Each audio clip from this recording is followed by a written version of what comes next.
Hello, everybody. Tina Hogan Grant here, author. I am here for my Cuppa A Natter that I do every other Monday. I bring authors into my home, and we chit chat about books, writing, whatever comes to mind. Tonight, I have Koris join me tonight. How are you doing, my dear? Excellent. I have my cuppa. And me too, always. Cheers. Good to be here. Cheers to you. Cheers. And you brought this up, and I think it's fantastic. But a year ago, close to today, is when we had our first chat. Yes, it seems like a longer time ago, and I think yours was my first live one. Wow, it was really scary, and even now I remember I kept looking in the thing, and your left is not your left. So I'd be crooked and I'd be doing these weird movements, because you're sitting straight, but I'm kind of at an angle. It was because it was such short notice. It was amazing when I got the Facebook reminder that it was a year ago. I had no idea. When I said yes, I didn't either. Yeah, and when you told me it was a year, to me it seemed shorter. Okay. So I guess I've been doing this because I think you were maybe my 5th or 6th guest. Okay. I do them every 2 weeks. I've been doing them for about 14 months, and I'm having so much fun doing them. I know they're fun. They are, and I look forward to them. I look forward to interacting with the readers, meeting new authors, and getting introduced to new books. I really enjoy it, and it's great. And it's just hard on the East Coast here. Like I get ready for bed at like 9:30. So. Oh wow! So I'm up till 1 o'clock. Yeah, you're one of the night people. I'm a night owl. Yeah. But what I'm excited about is the chats. We get more visitors every time we do a chat, which I love. More people are interacting, but I've also expanded it now, so it goes onto Instagram. So I get a live feed on Instagram. The only thing with Instagram is I might be cutting you off like 57 minutes. Because if it goes over 1 hour, I can't upload it to Instagram. Okay, that's fine. So I have to wrap it up. Yeah, but the next thing I want to do with the chats, and I'm going to be doing it after Rector's Beginning, because I'm in the process of getting that back, and I'm so excited. I know, that's exciting. It is really exciting. Once I've had that all squared away and it's back online, it's still online with the publisher, I'm going to be looking into having the chat do a podcast too. Oh, that's cool. Yeah, so we'll have it go as a podcast, and people can listen to it, wherever they want. So that'll be really cool. Podcasts are very big now. That's what I have a 2-hour commute when I go what we call off the hill. So I listen to podcasts. There's a lot of great writing ones. Do you listen to podcasts a lot? No, I don't. And my oldest daughter does it all the time, and she keeps saying, because she runs, so she just pops it in now and listens to it. But I don't know. I just can't seem to. When I'm driving, it's the only time I'm able to listen. I can't do it at home. There's too many distractions. Right. When I'm driving, I can't stand, the news. So I won't. Or the radio. And the radio is just like a loop. They keep playing the same songs over and over. So I find some brilliant podcasts for writers and authors. And there's some really good ones out there. And I learn a lot while I'm driving. I do want to take a pause and say hello to a few people. Are you able to see the comments? No. Okay, we have a lot of people joining us. I'm just going to run off some names for you. And if you have questions for Carol, go ahead and put them in the comments. I will try and get to as many as I can. I apologize if I don't get to them all, but hopefully Carol will go back after the chat and go on through them. We have Virgie Lane here, Crystal Santoro, all saying hello, Vicky Fassetti, Janet Weinsberg, Sherry Evans-Barone, all saying hello. Hello, everybody. Nice familiar names. Thank you for coming. Leisha Haney. Yes, Karen Might. Holly Ward. Hi, Holly. Jennifer Bowser. Lori Tasco. And we've got a few Facebook users. So I am going to repeat myself. I'm sorry if I sound like an old record. But if I'm seeing Facebook user, that means you're watching this from the group, Read More Books. Group is private. So I cannot see who you are until you go to the blue link above the video and click on it. And that will give StreamYard permission for me to see your name. It's because you're watching from a private group. If you watch from my author page or you watch from YouTube, it's public. So there is no reason to give StreamYard your permission. There was Jessie Lynn. You must know Jessie. Hey, Jessie, how you She been? says hi with a lot of parentheses. She's the first person who taught me how to take care of my birds. Oh, okay. Well, hey, Jessie. Renee Simmons is here. Sherry Barone, Teresa Moyer. We've got a lot of people. Hey, guys. Great. Bambi Rathman, and Darlene Johnson. So, Carol, you're going to do us a recap. We're going to talk about first this book right here, Shadow and Light. Shadow and Light. This I am anxious to read.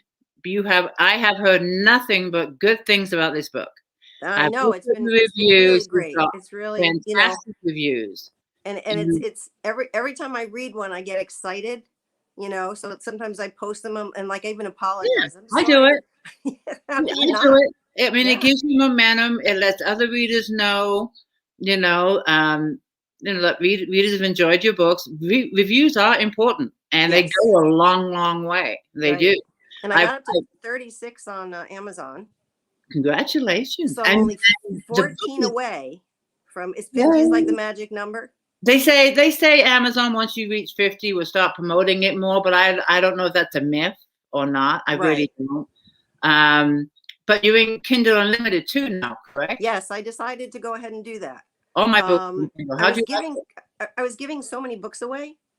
And I know so many of the readers, and the page members use Kindle Unlimited. So I figured, well, let me give that a shot. Yeah, I have all my books in Kindle, and I really do. And I also check up where the book can be loaned out for 14 days, because that also counts to read. Okay. In KU, so I do that. Yeah, that I don't know about. I'll have to look into that. Yeah, look into your KDP Select, and there's a little box that says check if book can be loaned. Oh, that's cool. Yeah, and only for 14 days, and then they return it. But it gives you extra page reads. Okay, yeah, so and that's all the library gives you too. So that's fair. Yeah, exactly. So, all right. So, give us a little background. I'm sure we have many readers here that you're a new author. Okay. Many of them do know you. You are well known in the book world.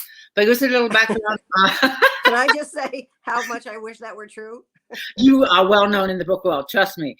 Well, my husband said to me, "Well, go ahead. I hope you get famous." So I always use Wally Lamb as an example, because Wally Lamb's book was out for 5 years, and then Oprah read it. And Oprah read it, and then that was it. Poof. Yes, he got one of those calls. You owe me night's sleep. Who's this? Oprah Winfrey. Yeah, right. Tell me who this is. But it really, really was. I saw him speak at a conference, and he was great. After the book went, and it was such a bestseller, they wanted to give him a 2-book contract. They said, "Do you have a second book?" And he said, "Yeah." And then he looks at us in the audience. He goes, "No, I didn't." And he said it was awful because he was under so much pressure. He took the money, but then he ended up with his next book, which was, I forget the name of it. It was about twins that were one was schizophrenic and one was normal. So that was a good one too. But he writes huge tomes. I mean, big, big books. What's his name again? Wally Lamb. I have not heard of him. I'll have to look he's really, really a good writer. That's WALLY. Yes, and then LA, just regular Lamb. LAMB. I never heard of him. I'll have to check him. That's the funny thing. Like, you can have a bestseller and people just don't hear about you, or you have so many books that you're making a lot of money, and unless you're like one of the big ones, like John Grisham, Danielle Steele, people just don't hear about you. Yeah, it's really hard. I mean, there's millions of books out there, and you have to really put yourself out there. Yes. Just, to get a little bit of notice. And I appreciate the readers that constantly give us support, constantly come to these chats, are active in the group. Your input with Carol's Corner, you're putting yourself out there. We have to just keep at it. And I'll tell you, the most wonderful thing, and some of those people are on now. Whenever I post anything, they're just right there saying, I love this book. This was great. You have to read it. And I almost like I want to send them presents. I know. It's fantastic. I know. I wish I had a second book to send them, but I don't. Yeah. it's like and I've said this before in the chats, when we do takeovers, which we do, another way to get recognized for new readers. But, you guys that are watching today, we really appreciate when you come to the takeovers. You've read our books, you know where we're from, you know what we do, you know what we like, but yet you still come, give us your time, and Yes, it's wonderful. others that are new about the books. And I Yes. think it's just fantastic. It is very much appreciated. Yeah. And I can't say it enough. But Carol, give us some background on people that don't know you that okay, or might watch it in the future. So you want me or my book? Let's start with you. Okay. Anything you want to share that you don't mind sharing? Well, I've had about 3 careers, so I'll give you the Reader's Digest condensed version. Sure. I started life as a registered nurse in the intensive care unit. Then when my kids were born, I really couldn't handle the scheduling. So I ended up I was still working. My first husband was a physician, so I ran his practice. Then we got divorced. So I had another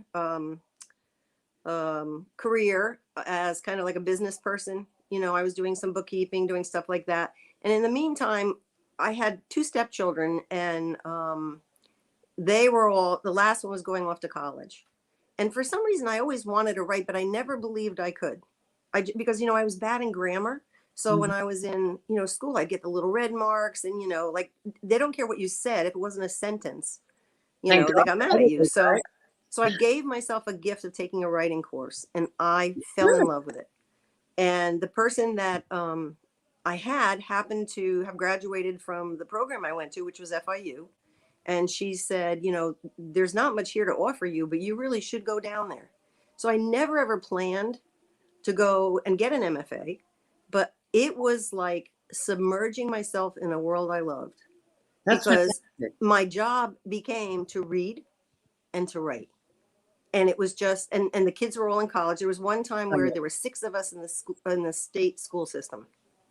Oh, wow. There were 4 of the kids in undergrad, my oldest daughter in her master's, and me in the master's. So, but it was just, I mean, you love to write. Imagine if your job was to, write a story, get critiqued, get ideas. And it was a very, it was a wonderful program because everybody was really supportive. But then it took me a long time, because writing a novel sounds like a really good idea.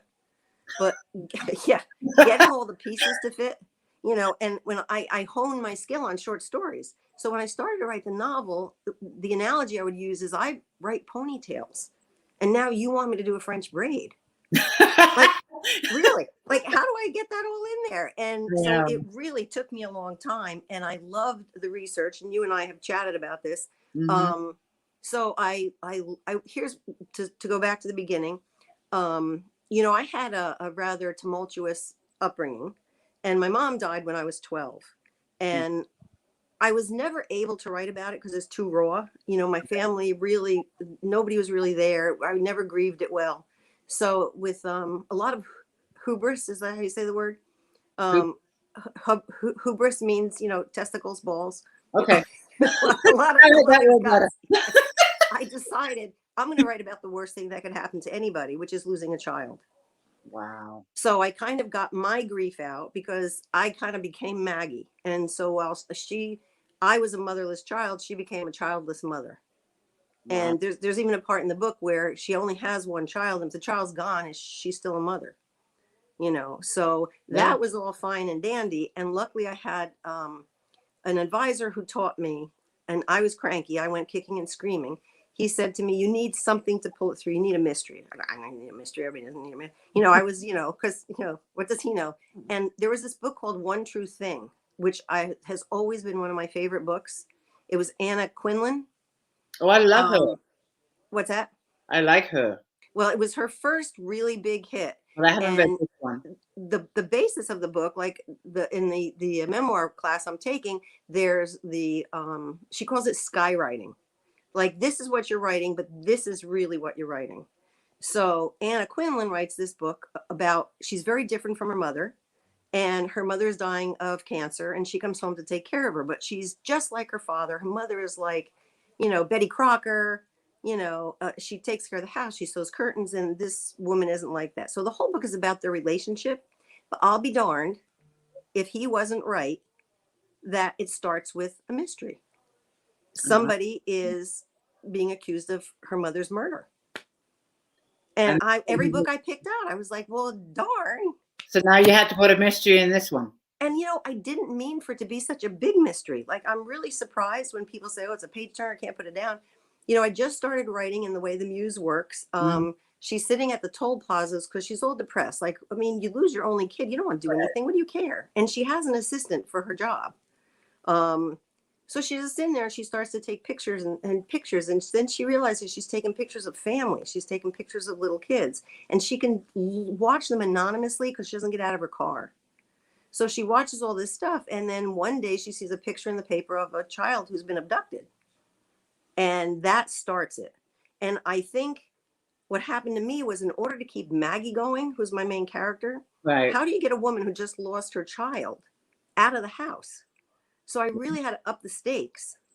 And it goes on from there. And I had a very good friend who read it before it was published. And he said to me, you know, once you get to that kidnapping, you could forget all the rest of it. So I was like, all the rest of it was my heart and soul. Yeah. How long did it take you to write the book? What's that? How long did it take you to write the book? I would say probably, you know, I played around with it, had different first formats. At first, it was the mother of two twins. Oh. You know, and one dies, one twin causes the other child. Like, they're playing around, but they're goofing around, and one pushes the other and she hits the back of her head and dies. So that one went on for a little while, but I couldn't quite pull it out of the misery. It was just, I mean, I'm not, who's the one that writes all the, you know, strong women characters and will go with her no matter how much she makes her cry. Hannah, what I forget her name, who did the Four Winds, and she did, you know. Oh, Chrissy Hannah? Yes. So, Hannah. I mean, every one of her books is just so sad. Yeah. You know, but I needed something else. So, you know, so then I changed it to one child, and I just loved it. And I still never saw it as a mystery.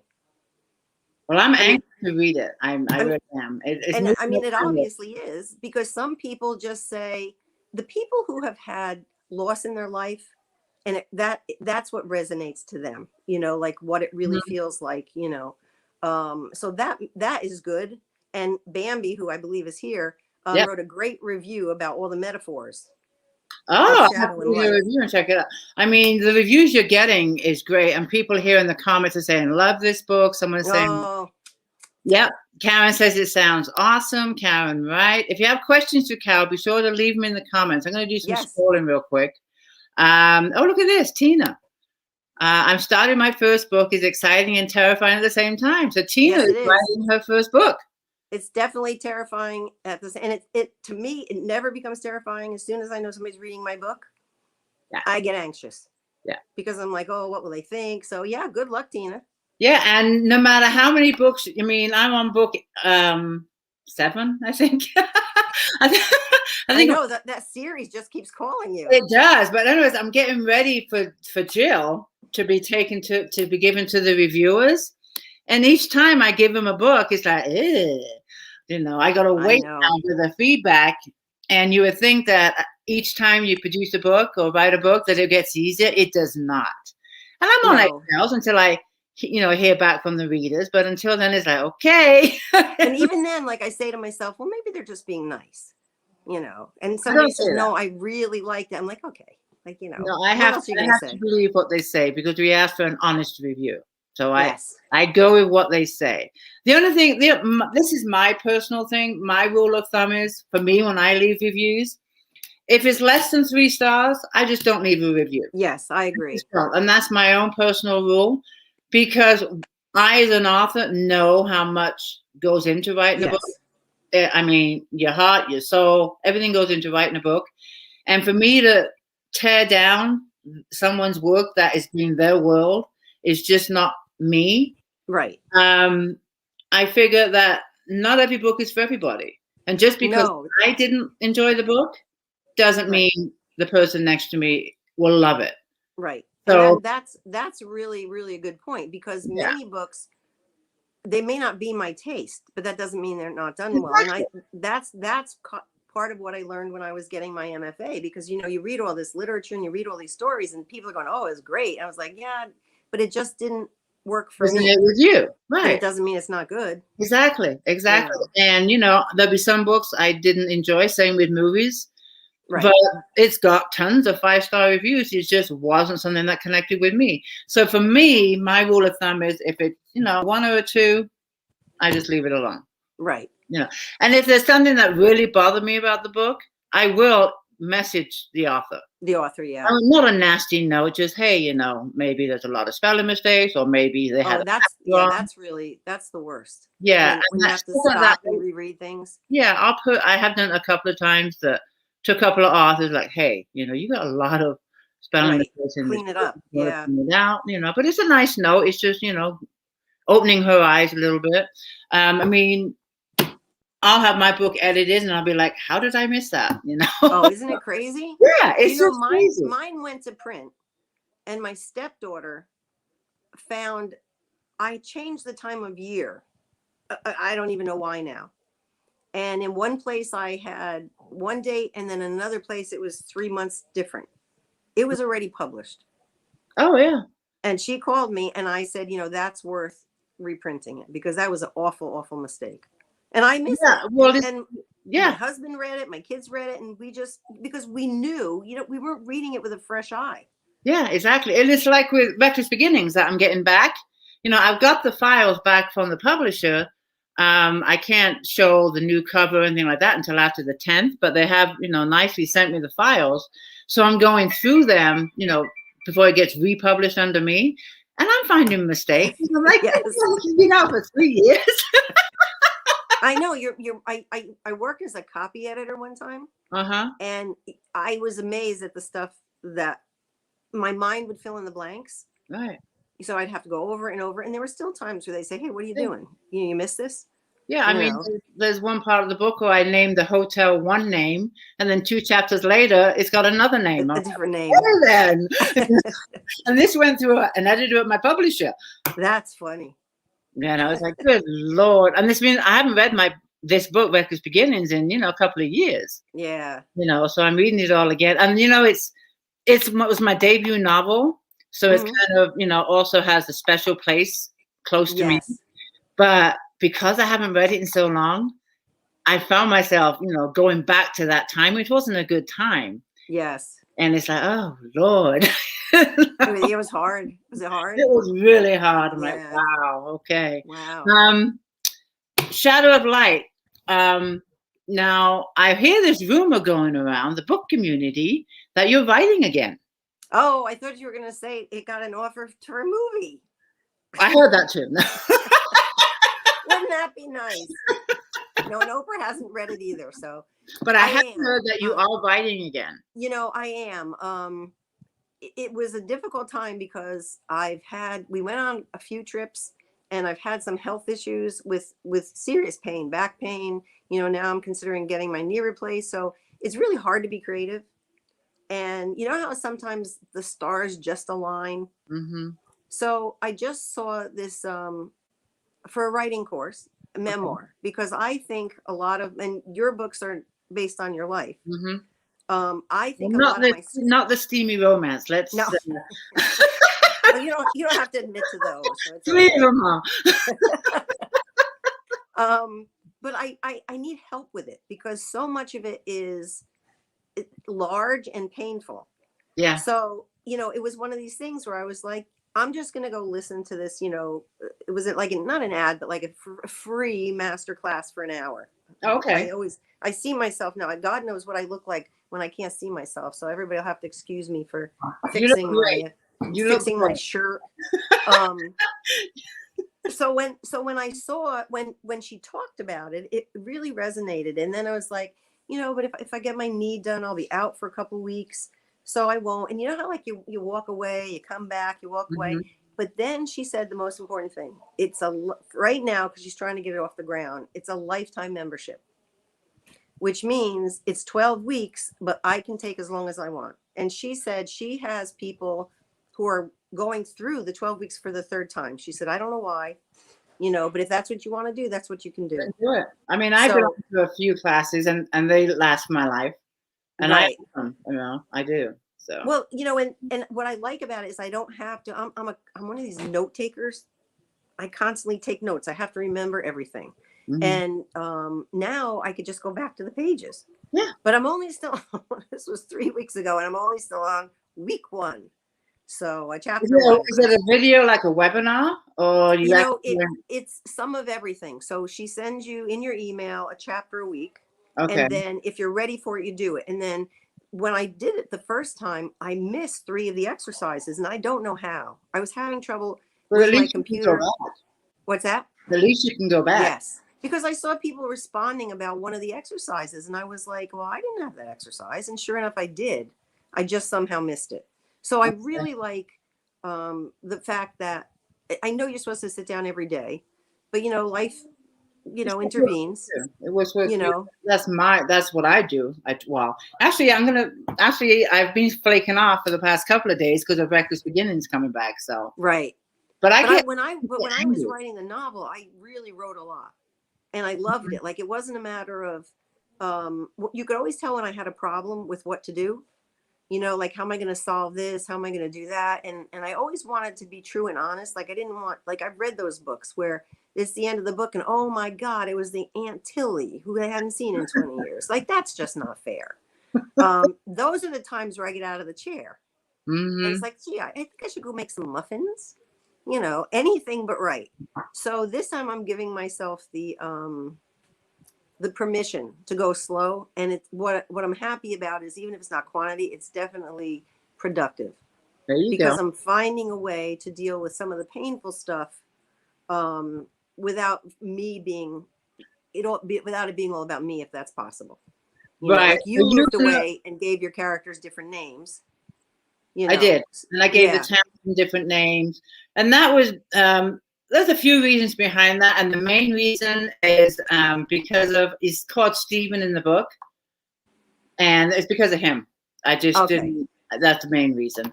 But I'm out there now, so it's like, whatever. I know. Well, I know. Whatever. And that's the other thing is it's your story to tell too. It is. Like you don't want to out anybody and you don't want to hurt anybody, but if somebody did something that was harmful. Yeah. And I wrote it to give other women in my situation hope. And that's the main reason I wrote it, not to dirtbag him or, drag him through the dirt. It was for other women because I felt so alone during that time. And as I've explained in other takeovers that, I was seeking a voice from another woman that was going through exactly what I was going through, and I couldn't find anything. And then I think you had an excellent idea because so many of the books are written from the addict's point of view. Exactly. And in today's, society, you hear about the addict.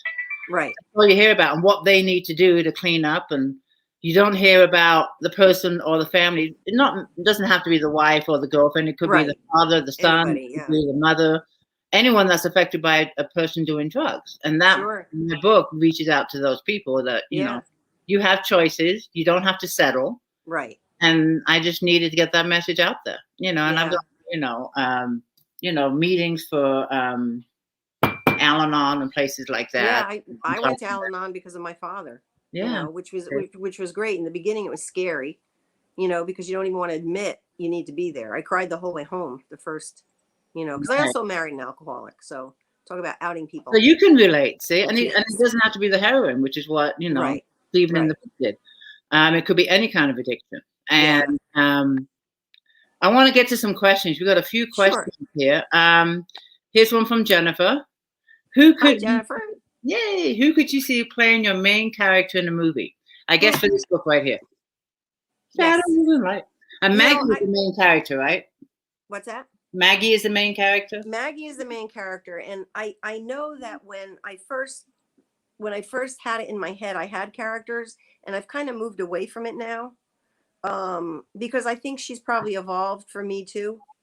So like I'm trying to see. I can't even remember anybody's names, but there was an actress with dark hair.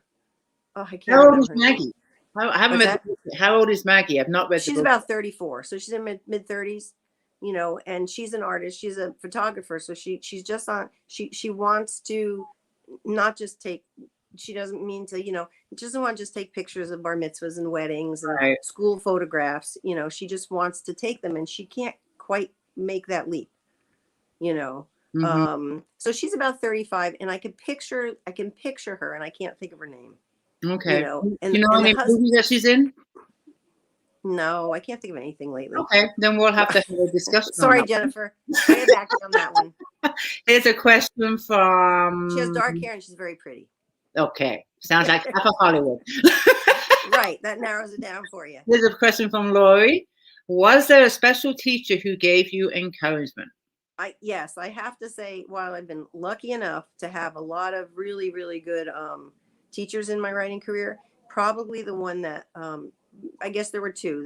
There was the one who forced me to open my eyes that you can't just put down grief, you know. So that's Les Staniford, and he now writes nonfiction, but he really helped me to shape my book. But probably the one that I have to give her the credit. I took the class. I tried to be as anonymous as possible. I just sat there, never pretended I could write. And when I handed my first story, she wrote on it, and I think I shared this in a takeover, "You have talent." And I was in my car, and I looked at it, and my cheeks got red, and I'm like looking around the car. Well, I read the prologue. I read the prologue before we went live. Yeah. I just recently purchased your book, like less than a month ago, and your style of writing is brilliant. Just from what I read in the prologue. Well, so, I knew she had made a mistake. She meant it for another person. That's what I convinced myself. No. So when I went up to her after the next class, and she was just very open, and she said, "No, and if this is something you want to do, I think you should keep going. Like, go down to FIU where you can be you could go to different teachers." And what, you know, they always say the same thing. You can figure out how to write, but it may take you longer. So why not just immerse yourself in it? And, you know, you get so many different people's point of views. Like you said, you're listening to your podcast. Yeah. And some of it sticks, some of it doesn't. Some people write like you, some people, I don't mean style wise, but, you know, like in the way you do. And it was really just, it was, so I would have to say, Lori, that there were two of them. So the first one was Vicki Hendricks, who wrote very bizarre, dark, fiction, like sexual stuff. Oh, wow. But she was the quietest person you ever want to see.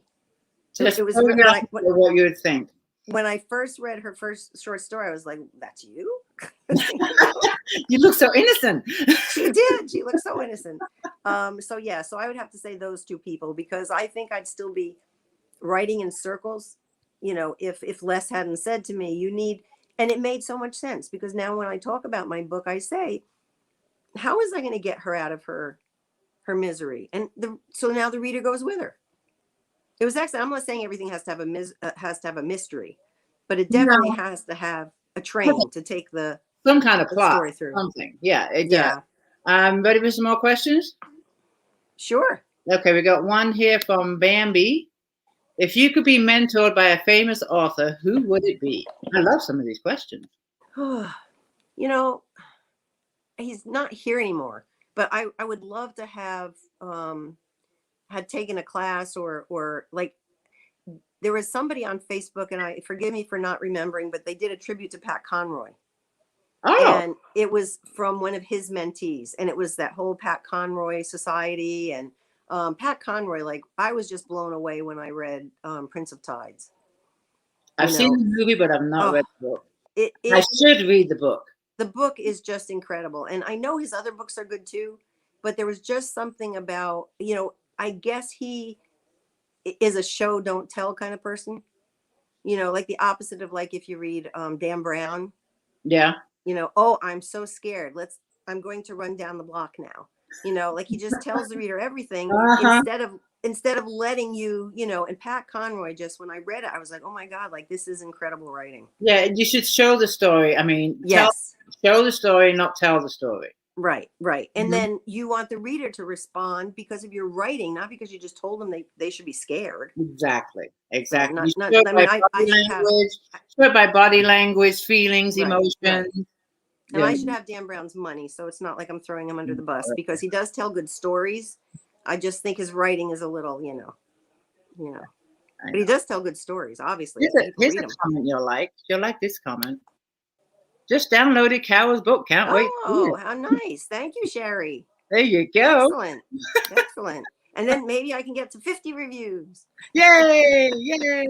Yes, if you've read Carol's book and you haven't read a review yet, be sure to leave a review. She's at, what are you at, 36? Yes. So we're trying to get her to the magic number of 50, because the myth is if you reach 50 reviews, then Amazon starts pushing your book more. Right. That is the myth. And, and they don't even, like, I know sometimes I've been late giving people reviews because I feel like, oh my God, I'm a writer. I have to make them so good. You don't. You just have to say what you liked about it. Yeah. You know, like I could understand what the character was feeling, you know, his empathy and whatever. So it could be like 2 sentences. Exactly. Yeah. Yeah. Yeah. It doesn't have to be an in-depth review. Of course, we appreciate the in-depth ones. Right. But and on Goodreads, I have a lot of just stars, not ratings. So ratings, that counts. Reviews. That can help. I have more on Goodreads than I do on Amazon. Teresa is writing her first book. Hi, Teresa. And she says, all the names in my story will be changed due to all the legal reasons if I were to use their real names. She got a good point. She got a good point. Yeah. I think that might have gone through my head too when I wrote. Yeah. I did. My husband. And then you put that disclaimer in the front. You know, yeah, there's a copyright thing in the front of the book, something like that. I can't remember. No, just because I was involved with a heroin addict, but that's not who I was writing about. Yeah, exactly. Yep, I'll put that one in the reprint. There you go. All right, I saw some other questions up here I wanted to get to. Oh, this is a good one from Lori. How do you feel you've grown as an author? You know, it's funny you say that, because before I started this course, I went back and I read some of my short stories, and I walked away thinking I used to be a better writer. And I think it's because I wasn't writing. I was writing it in my head, but I wasn't getting it down. Okay. You know? So I think that I probably, with practice, I think it comes to me a little bit more easily. But I've also realized even more. Some of it was a little bit instinctual when I wrote the novel, but I realized more how you tell the story about one person, but it, like you said, you wanted to reach other women. Right. There's no such thing as nobody can relate unless you're writing like a silly story. Right. You know, so you learn to back up a little bit and say, so what am I writing about? And honestly, when I wrote my novel, I don't think I realized all the things I was writing about. I knew I was writing about loss, but there was so much with motherhood. And so I think as I wrote, and believe it or not, some of the reviews have really helped me to see it, you know, that now I think I'm a little bit more mindful of what I'm doing, you know, when I write. It's like, not that I write down with the intention of doing something, but once I do it and I see it, then I can go back and fix it. Go back and that makes sense. I am really bad at description first time through. Believe it or not. Isn't that awful for writing? You mean the blurb? You mean the blurb? No, when I write a scene. I got you. I write the characters, and it's like when I first wrote my like, you didn't know that novel could have taken place in any place, USA. Which is what I wanted. Now I understand. But now I had to place it somewhere. Right. I'm the same way. I mean, I get the words on paper, and I pretty much just kind of do an eggshell of what's going on. Right. Then I go back, and then I fill it in. And some people are so descriptive from the start, and that's just not me. I don't know why. Yeah, sometimes I can be, but it depends on what's going on in the book. Right. Otherwise, I'll just get down the action of the chapter. Goes, okay, that needs, more work later, but moving on. Right, exactly. Because that's what rewriting is all about. Yeah, that's what you go fill it in. And does it matter? Like that, I also read a lot of stuff that's so much detail. Like, why would I describe those curtains behind me? They don't have anything to do with our discussion. Yeah. So there's so much about writing that you don't see, and I think that's why. And I remember being at a conference one time, and one of the writers said, I bet most of you will have, you're going to say, how do you say it? Not, I wrote a novel, but I would like to have written a novel. Because it's not easy, so he would say it that way. And we're all like, yeah, we wish we we wish we'd wrote a novel. It's not. And then you got to market it. Yeah. Oh God, that's just, I'm so bad at that. I really am. And that's some of the things I'm doing with my classes. It's like Facebook ads, Amazon ads, and marketing, because I want to write the book, but we also have to learn how to market it. It's so crazy. I'm doing some of these classes and I love them. They really help. That's good. And they're like the class you're doing. It's a lifetime membership, and I can go back, and whenever they have new additions to the classes, that's great. I'm already in. Yeah, you'll have to tell me about some of them. I will. Yeah, because I hate pushing people. Like, oh, you really should read my book. Like, that's just, it's kind of not who I was. Like, I was always taught to be humble. Mm-hmm. And then you realize, well, you can't, because if I don't tell them to read my book, nobody will. And being an author, when my dad was an author, he would be up in the office all day, just tapping on his typewriter. We never see. Yeah, things are so different, aren't they? He was a recluse. He never went out there and did his marketing for his book. This is back in the 70s. The publishers did it for him. Yes, and publishing has changed so much because that's not where they want to put their money. Mm-mm. Unless you're John Grisham, Dan Brown, Daniel Steele, then they. I went with the publisher for the first book, and I'm like, never again. Really? Yeah. And it's not just they didn't market it. I knew they weren't going to. My problem was the control. I have no control of that book. Absolutely none. Yeah, that's not comfortable. And I use Amazon ads for my other books, and I sell books every day because I'm doing Amazon ads. But because it went through a publisher, I couldn't use Amazon ads for that book. And I have two other books in the trilogy that I can't promote through Amazon. Book one. It's so stupid. I know that's It's so stupid. I can do it on Facebook ads, but Facebook is so expensive. I'll do it on Facebook, but it's so expensive, and they'll eat your money up like that. They really will. And I think my favorite way to promote my book, I absolutely love takeovers, because I forget what I'm doing and I just talk to everybody. And as you know, I love going into your. Well, I that's love how Carol's Corner survives. It's like I ask questions, and you're great. You're a people's person, and you interact really well. I know the last one, the one about the crafts. I started realizing I must have been coming a little bit too hard, because I kept saying pictures are like pictures. So the last couple comments were like, no, I don't have any pictures. It's at my mom's house. I was like, okay. But I have a couple of posts each week about pictures, because I love seeing. Oh, it's great. The Throwback Thursday and the favorite picture Sunday. I love getting to know the members of the group, and one way is through pictures. And I love it. And with the takeovers, the one thing I love the takeovers, but I'm not sure I feel like I'm repeating myself sometimes. Yeah, I do. But I find when I go into the groups that I've gone into before, there are new readers. Yes. And we get the support from the readers that already know us. But I tend to just do them now when I have a new book coming out. Yeah. I have a huge I basically slowed down on those for the same reason. But what I find is that I find new ways to approach my book. So like last Christmas on one of the clubs, I had them create a Christmas diner, because there's a diner in my book. And that was oh my goodness, members love, and I love to talk about food and recipes, and then I had them decorate a Christmas tree, and because there's a little angel pin in my book, and I never thought about it that way. And I won't think about it till I sit down there and I get put under pressure. Like, what am I going to say? I've said it all before, like you said.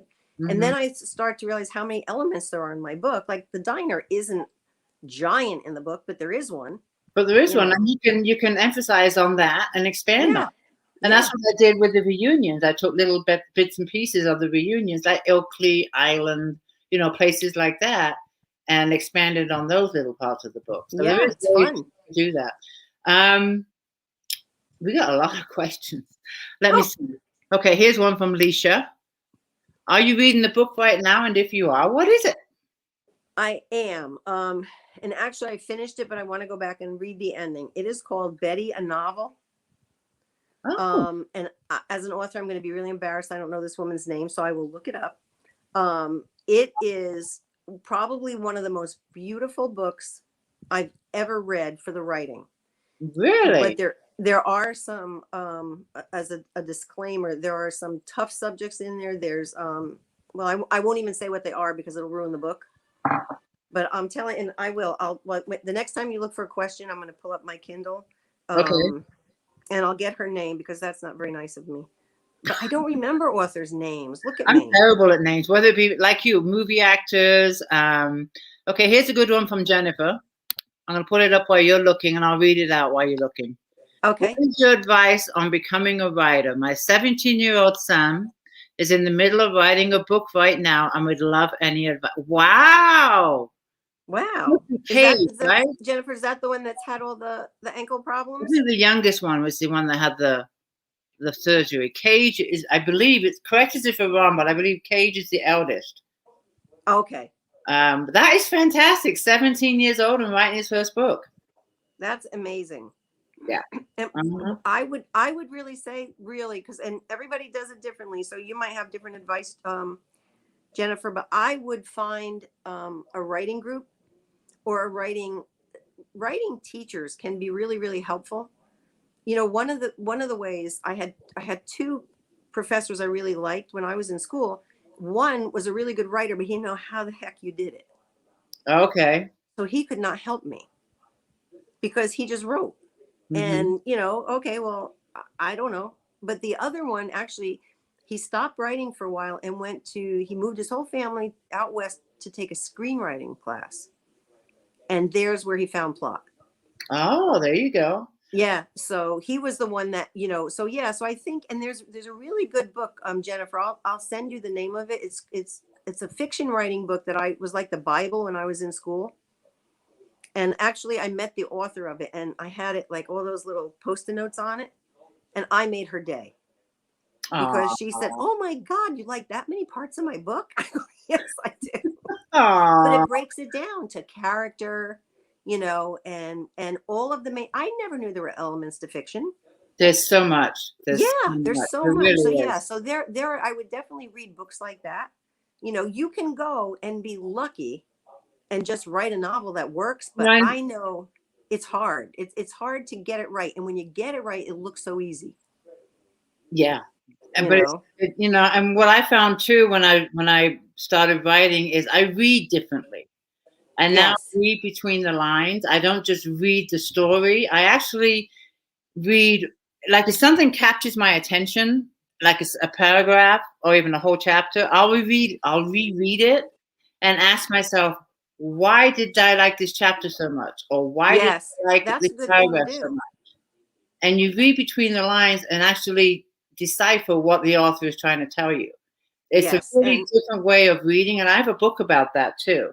But the other thing I was going to tell Jennifer too is, I'm not sure if it's still around, but when I was writing Reckless Beginnings, I belonged to a website called writing.com.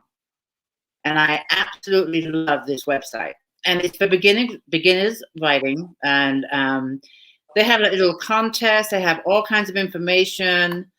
They have a weekly contest of every kind of genre you can think of. And the judges will go in and critique your writing. It's honest critique, which really will help you. And I loved it. I actually love this site. It's called writing.com. So he might want to. Yeah, see, I had that before I went. When I was just starting to write, there was a writer's group every Friday night. And so the week before, you would print your short story, not long, like 5-10 pages. Mm-hmm. And then people go home, read everybody's stories. And I really got good input. Yeah. Because I'll tell you, I just remember something back to Lori's question. The biggest thing I learned and how I grew was I would fight that. I put that down. And people would say, well, I don't see it. I go, that's what it means. and then it took me a while to say, well, wait a minute. Like, I'm in here. So of course it makes sense to me. So if they're not getting it, it's not there. They're right. That's really a hard lesson to learn, when you're writing in isolation.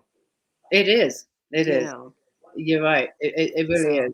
So let me just really quickly, it's Betty, a novel, and it's by Tiffany McDaniel. And what was the name of the book again? It's Betty, and then a novel.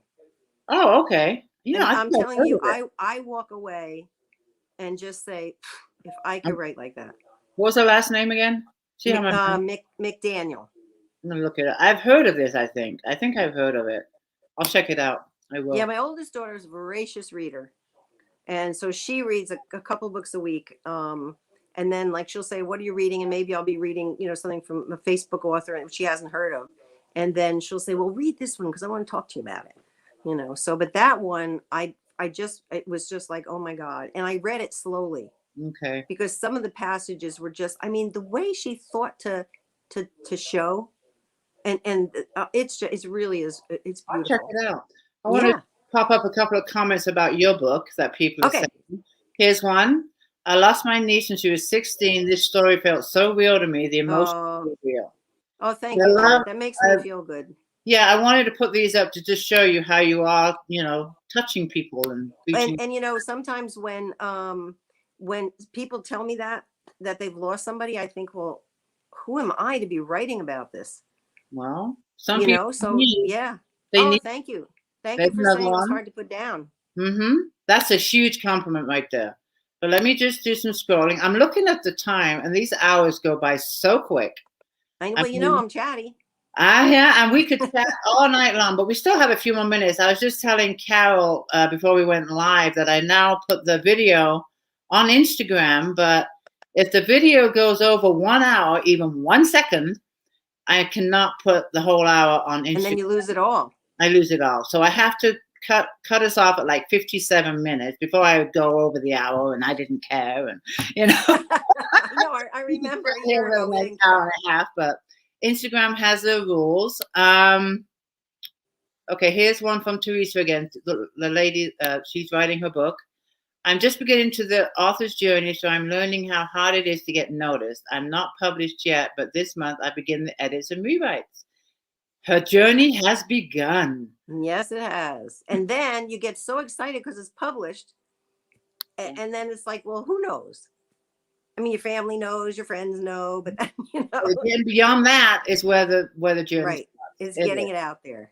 Yeah, it is. And you're better than I am at you're on the page all the time, putting it out there. And there are times where I just get tired and things happen. So I really, I decide this is the best thing ever. I'm going to go on Facebook for 5 days in a row. For the group, I schedule all those posts that come in. Right. I can't be on the page, 24/7. No, but your presence is there. Yeah, but my presence is there, and I schedule, and then I'm usually live after 6 o'clock. I'll be there, and that's when I respond to posts, and that's when I'll comment. And if I'm someplace and I have my phone on me, I might scroll a little bit and pop in. But all the posts are scheduled, and then you'll catch me live in the evening. I know, and I remember when we first talked about Carol's Corner. Yeah. And you said, well, this is what I have. And I remember looking at it saying, where do I fit? I had Karen, right? She's one of the admins too in the group. And I texted her when I said, hey, you want to take over some of the puzzles? Because coming up with 7 puzzles a week is like, whoo. Oh, so I know everybody loves them. I'm a puzzle person. I love puzzles. And I want the group to represent, me, not just for the books, but me as a person. Right. For whatever I like. You're going to find in the group. And yes, it might seem sometimes it's a puzzle page group, but no, it's not. It's part of me. I have trouble with the ones online because I'm so slow. So I just but if I just say, okay, I don't care how long it takes me, I enjoy them too. But you know what? I'm going to cut this off now. Okay. I got 2 minutes, right? We're going to do a giveaway. Of Shadow and Light. I'm going to give somebody a paperback. I'm going to ask one thing. If you've read the book and you're not entering, just let me know in the comments so it's easier to pick a winner, because I know a few of you have, but some of you might have read it on an ebook and want a paperback. But it will be coming from Amazon. So if you want to enter for that, I'm going to pick a winner for this. Also, if you share this chat from my author page, you're in a drawing for a $5 Amazon gift card. You have to share it from my author page. You can't share it from the group because it's private. So hop over to my author page and share away and tag me when you share it so I can see that you shared, and you will be in the drawing for a $5 Amazon gift card. Okay. One other thing I'm giving away. This is what I drink every time I come. Is the Yorkshire tea. Ta-da! So one lucky person is going to get a box of Yorkshire tea, and I'm going to be giving these away at every chat. They'll be gifted. Oh, nice. So they'll probably come from, I think it's Walmart has them now. Woohoo! So I'm going to send somebody a box of tea bags. This is my favorite tea. Nice. And this is what I drink every time on the chat. So ladies, everybody, Carol, thank you so much. Thank you, Tina. And thank you to all the readers and all the members. Please, thank you for coming out to see me. Yeah, and thank you for doing the Carol's Corner. And group. I love having your posts every Thursday. It works out great. Karen is here. I want to thank her for taking over my puzzles on weekends. I wake up in the morning and go, oh, I don't have to do a puzzle. Like a puzzle vacation. I know. So thank you, Karen, for that. I really appreciate it. Thank you, everybody, for being here. And I will pick winners tonight. Share this video and get a $5 gift card tonight. Thank you, everybody. Thank you. Good night. Stay on.